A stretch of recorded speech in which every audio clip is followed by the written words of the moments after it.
Tere päevast! No näed, sõber Aldo on mul kaasas. Oleme uutel radadel. Ei tea, mis meid veel ees ootab. Preili on kodus, temal on vabastus. Ehk siis luure läheb ette ja me veendume, kas siia üldse siis edaspidi tulla või kuidas või mismoodi. Siis saadetakse ikka mehed esmalt tundmatutele radadele. Kui nad elusad tagasi koju jõuavad, siis saab naised ka kaasa võtta. Esimene vastutulev element on keelusilt. Ehk siis mul oligi võimalik auto jätta tee äärde. Ja lühemalt või kokkuvõtlikult oleme Keeri ja Karijärve looduskaitseala alguses. Hästi suur massiiv. Vaatame, mis siis täna üldse kõndida saame ja kuhu minna võimaldab. Siin on nüüd üks sild. Siit läheb Elva jõgi. Taga on mingi elamurajoon. Vaatasin kaardi pealt kuidagi, ei ma osanud märgata, kuhu seal võiks autot parkida. Ega siin väga parkimisplats ei olegi. See ei olegi otseselt selline RMK haldusala kaardi peal enam nähtavgi. Seal peaks olema mingi lõkkeplats.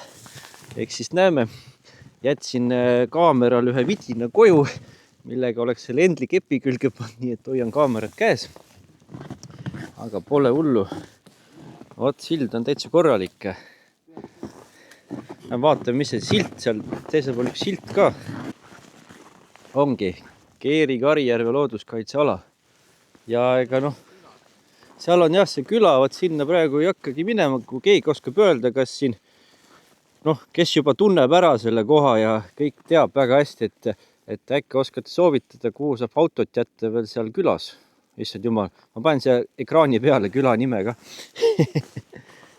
Et siin on näed, ikka hoitakse lahti ja tõenäoliselt on siin siis käijaid. Vaatame.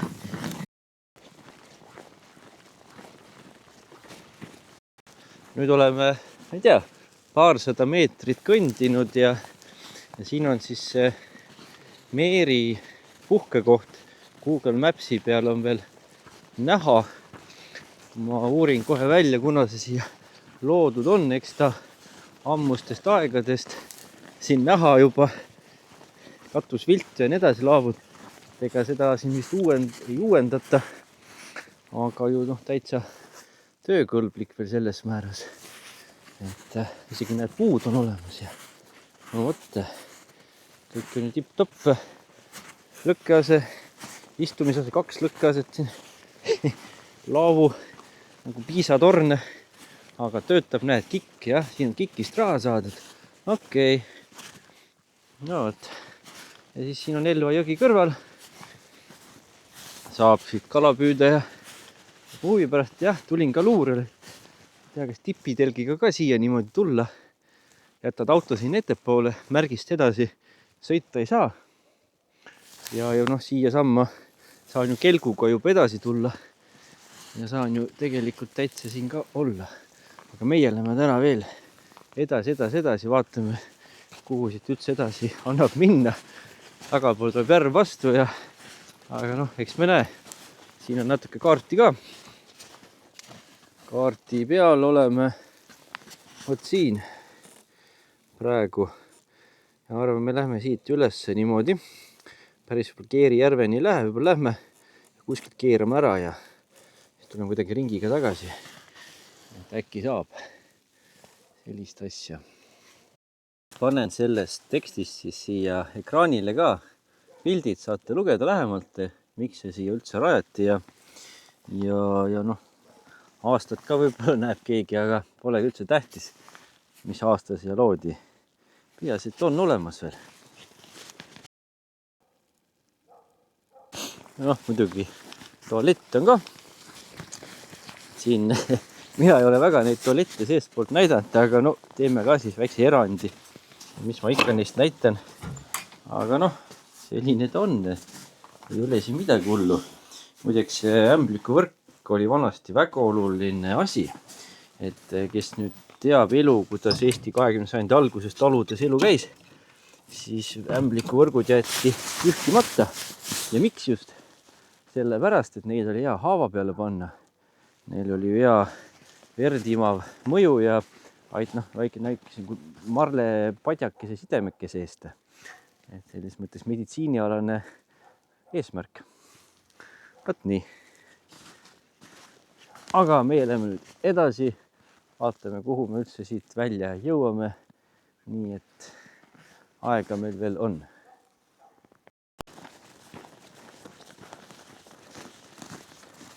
Siit avaneb selline hea vaade. Ma ei tea, kas ekraani pealt on näha, aga seal taga on nagu paremal mets ja vasakul mets ja sealt 2 metsa vahelt läheb selline nagu värav. Siit silmaga vaadates on ta võib-olla 100 meetrit lai nii kaugelt, aga justkui siseneksime sealt või väljuksime kuningriigist ja siseneksime kuhugi. Lähemalt ma näitan paremini. Aldo ütles just, et ta nägi hiirt, aga minul juhtus kodus, ma olen 4. korrusel ja ma ei tea, ma panin esimest korda eile linna minnes jalga ühed talvesaapad, mida ma see talv ei ole üldse kandnud. Panen jala sisse ühte ja vaatan kuidagi nagu varvaste juures on kuidagi väga imelik, et mingi asi sinna sisse kukkunud. Välja kohe ei tulnud ja pistan siis käe sisse. Täitsa sügavale pistsin käe sisse. Ja ongi mingi krobelik jupp, mingisugune ümarasi seal. Ja siis kraapisingi välja ja oligi ära kuivanud väike hiir. Ja ma mitte ei saa aru, kus tema on mulle sinna saanud. Mul korteris esiteks sissepääsu kuskilt niimoodi ei ole. Siis preili koha hakkas ütlema, et sa kuskilt loodusest tõid ta meile tuppa. Hea öelda niimoodi ja ise ka mõtled, et käime nii palju looduses, et äkki üks päev tõesti ma tõin ta tuppa. Aga ma mõtlen nagu sisuliselt, et kuidas ma tõin ta tuppa? Mismoodi? Millega? Ilma, et ma arugi saaks, et ma tõin elava hiire tuppa loodusest. Aga jääbki mõtlemiseks. Igatahes oli hiir, täitsa ära kuivanud ja nüüd teda enam ei ole muidugi, aga mõtlemist on. Aga siin me oleme, selline luhaala, väga mõnus selline lage, et annaks siit nüüd väntsutada ka kelguga ikka sinnapoole. Tuult on ka, juba on näha paremini neid väravaid, neid haadese väravaid, põrgu väravaid ei ole nii punased. Tagapool ka ei ole punane. Ma kujutan ette, kui päike loojuks sinna praegu suviseval ilmal, siis oleks ta punane. Aga vot nii. Ja lõpuks siis jõudsime sinna etappi, kus tuleb ise sumbata Aldo ees, minu järel. Nagu hundikari Aldo just ütles, et hundid käivad ka vahest ühte jälge. Eks meie ka õpime neilt.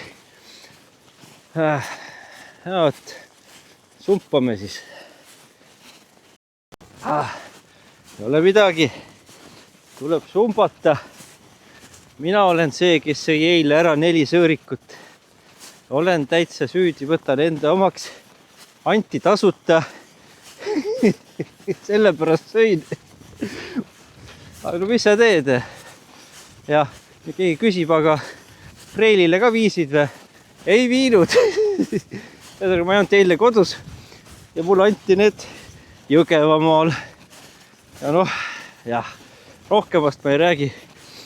Aga küll ma preilile ka. Tema magusat natuke ikka sööb. Õigemini ma ei saa talle palju anda, ta sööks oluliselt rohkem. Muidu tuleb seda rammu liiga palju. Ämmaemand juba vihjas, et siis meil on ka kodus. Mina söön ka tegelikult 4 piparkooki päevas. Ma annan talle ka 4 piparkooki. Meil on veel pakid jõuludajast niimoodi päris mitu pakki, et need ka ära süüa. Arvan, et 4 piparkooki päevas on väga mõistlik. Aga muidugi 4 sõõrikut päevas on kõige hullem. Ja siit nüüd paistavadki väravad. Oleme jõudmas, sealt lähme läbi. Seekord metsa ei lähe kohe. Läheme ikka läbi. Läksime järve äärde jõudma. Vot, vaatame. Nüüd me oleme ikkagi juba peaaegu 50 meetri pärast läbime neid väravaid. Kaugemal on siis Keerijärv. Jah, nüüd siis oleme, ei teagi, üle kilomeetri ikka sumbanud. Pärast panen siia kaardi peal natuke mõõtusid ka ja pildi. Et siit ei saagi aru. Aldo ka ütles, et kus see järv siis nüüd lõpuks on, aga siis ma lohutasin, et jah, taga on metsapiir. Järv on nüüd seal metsapiirist eespool. Aga noh, linnulennult läks kiiresti, aga sumbates, ma ei tea, pool tundi veel äkki sumpamist, siis jõuame järveni. Aldo vaatab suurte silmasi.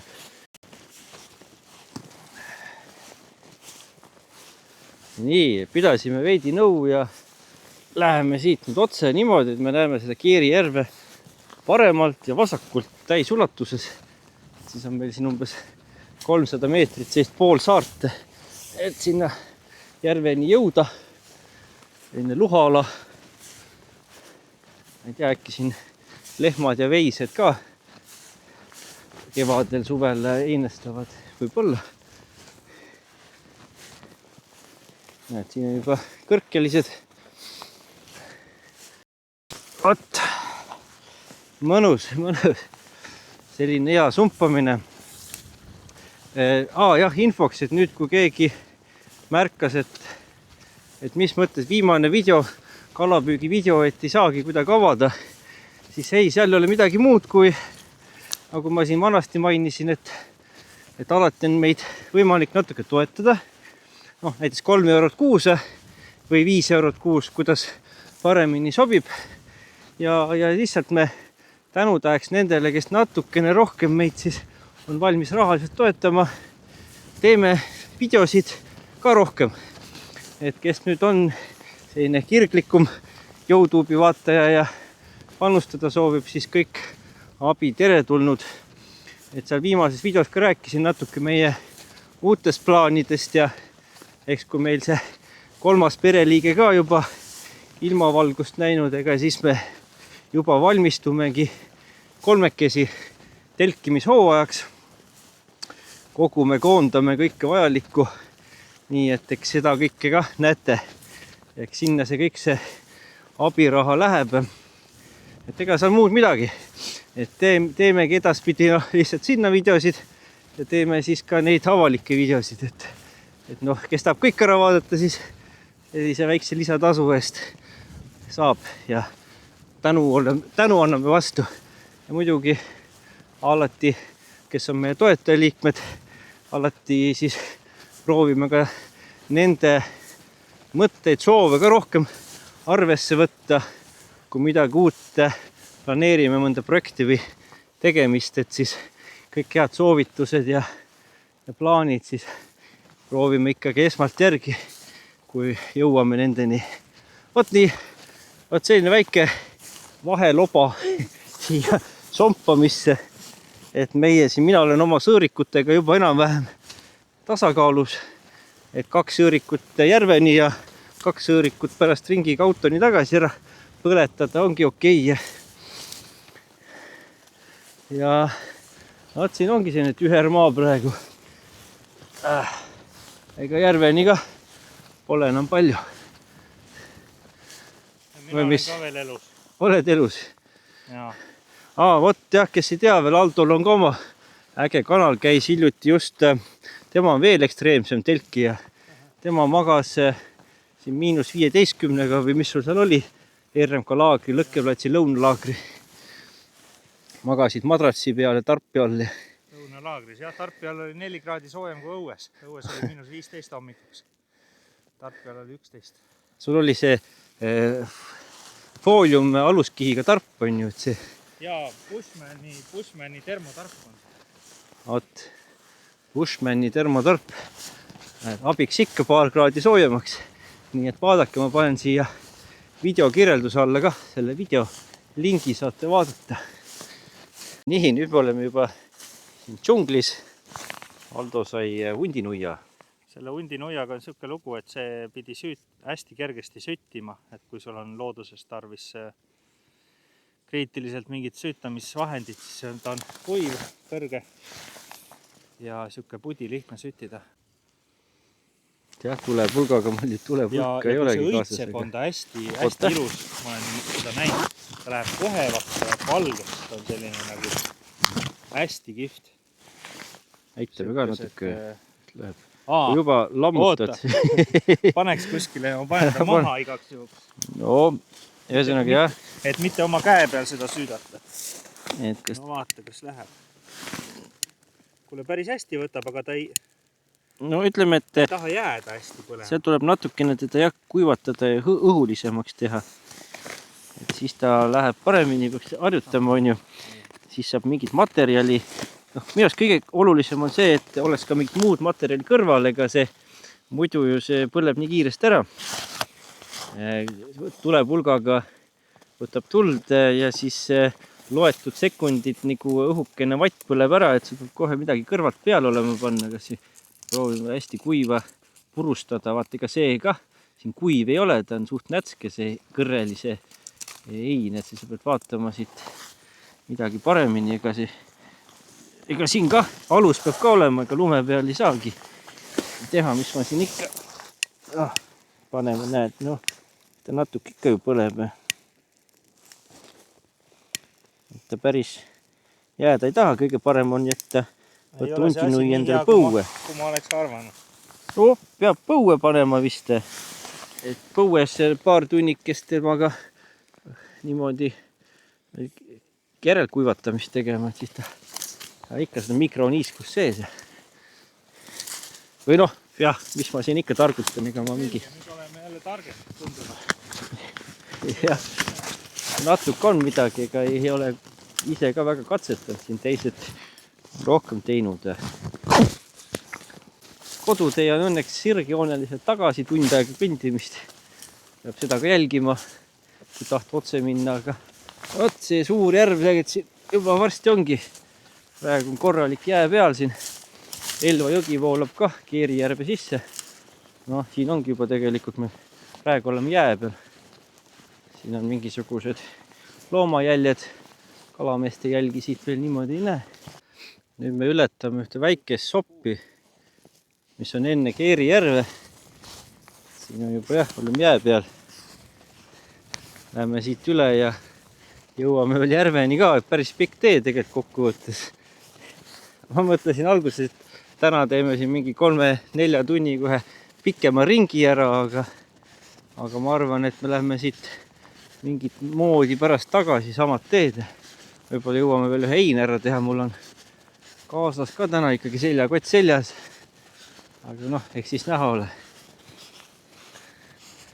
Vaat siit läbi murdma. Täitsa suuskadega. Mis sa siin suuskadega ka teed? Mitte midagi. Räätsadega.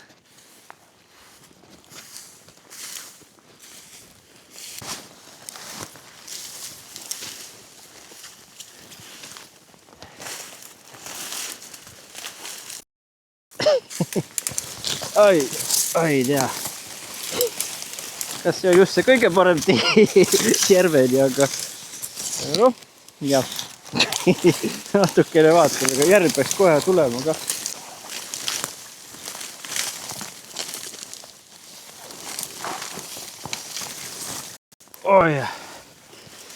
Vot, ei roni sellisesse kohta soojal ajal. Siit on näha, et kalamehed on pealse tagapool. Eks nad võib-olla mööda jõge või teiselt poolt kallast oma teada kohad, kus sisse tulla. Ja Keerijärve peale. Nii et püüdjaid on 1, 2, 3 kalameest vähemalt sealt poolt näha. Suur järve. Läheb veel sealt kuskil kaugelt läheb ka. Ja ühendub seal tagapool Karijärvega. Ühe aga. Keerijärv on 2 aga. Murdsime läbi. Kodutee on nüüd tuttavam on ju. Jah, sika-saka. Ega vist kõige mõistlikum tagasi minna samad teed pidi. Siis me võib-olla tahame veel piiluda ühte metsatukka ka sisse, kus on mingi lagendik, et vaatame üle, et äkki seal saab ka telkida.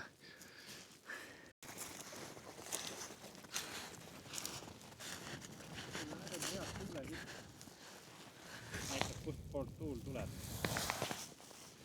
Ahah. Mees väsis ära. Või noh, ütles, et jää pidi nii läbipaistev olema, et kõik kalad on näha. Vaata, mis sa teed? Ma vaatan 3. silmaga läbi jää. Aa. 2 kala. Okei. See, kes seda juttu usub, see on omamoodi kala. Vot, järve peal ilus siin ja tõmbame veel seda järve õhk nagu mere peal oleks, on ju, või noh, Lämmijärve peal, ei ole Lämmijärve. Saadjärve moodi on suur järv tegelikult. Väike teekene ka veel. Mõne küpsisega. Ja siis murrame tagasi.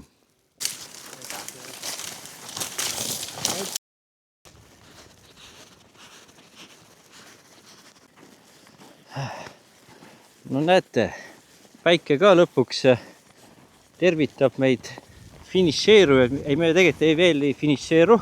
Ütleme niimoodi, me oleme peaaegu seal lõkkeplatsis. Ja kella järgi oleme nüüd järve juures sealt tagant tulnud 50 minutit siia punkti, kus me praegu oleme. Et umbes 55 minutit või jah, auto on jaoks tund aega. Aga me vist täna ei söögi, kell läheb kiiresti. Me läheme veel, piilume siia metsatukka. Seal vaatame ühte lagendikku. Selle teeme veel ära. Ega siin on seda ala nii palju, et siin jagub matkata mitmeteks raundideks. Võib-olla see talv jõuab ka siia veel uuesti. Nii, nüüd me siit keerasime paremale. Vaatame sinnapoole. Auto jääb siis sinnapoole. Sealt poolt. Tulemise suunast vasakule, paremale keerab. Yeah. Nii, nüüd me oleme natuke kõndinud siin metsa sisse ka. Seda lagendikku vaadata. See on selline huvitav nagu pargimets, oleks nagu mõisamets. Hästi selline lehtpuud, madalad nagu õunapuud oleks siis. Siit saab sinna Karijärveni võib-olla välja. Ja metsatukka päris jagu. Siit saab veel eraldi seikluse teha. Täna me väga palju siit edasi ei vaatagi. Väike luure siia ka tehtud. Siin on jah selline huvitav ala, siis nagu väiksed õunapuud kasvavad. Eks keegi oskab võib-olla jagada, mis ajalooliselt siin siis varem on olnud. Et see nüüd ka päris selline klassikaline metsaala ei ole, pigem karjamaa on olnud või mingi elamuala on siin olnud või midagi sellist. Vaat jälle ei tea. Aga kõik ei pea midagi teadma ja siis näha, kas saame midagi rohkem teada kuskil. Vot nüüd nii ongi lood, et kõndisime päris pikalt tagasi juba sealt lagendikult, mida viimati nägite. Varsti oleme auto juures. Võib öelda, et korralik selline üle 4 tunni seiklus täna, arvestades autoga tulekut ja minekut. Tegelikult isegi 5 tundi tuleb täise. Aga mõnus selline korralik kaalupõletus, uued alad avastatud, uued punktid kirja pandud, tagasi ja tulla. Või mis? Tuleme tagasi ka veel või? Jah, mingi hetk küll, jah. Auto juures peaaegu tagasi. Et auto oli meil õnneks üks väike sopikene. Saime seda ära kasutada, suured tänud sopimeistrile või kuidas siis öelda, et siit ja välja arvatud RMK loal. Sinna puhkeplatsile niisama sõita ei ole ilus. Ja no vot, selline väike meie seiklus oli täna, et mis siis ikka jagasime teiega ja endalegi siis mällu salvestatud, ka videomällu. Ja mis siis veel, et jah, selliseid videosid me siin kanalis teeme, kui oled uus ja sattusid esmakordselt peale, et siin videosid on aastaringselt päris palju juba. Nii et kui on isu vaadata, siis ainult rõõm. Ja noh, veel kord üle, et kui keegi soovib liikmeks hakata, toetaja liikmeks, siis siin all on selle subscribe nupu kõrval siis see liitumise nupp ka, et seal siis juhised juba olemas. Aga mis siis ikka? Meie vurame nüüd linna tagasi, olime tublid. Ligi 5 tundi värskes õhus olemist. Mingi 15 000 pluss sammu kella peal ja nii, et oleme igati rahul ja vot nii. Atša-tša.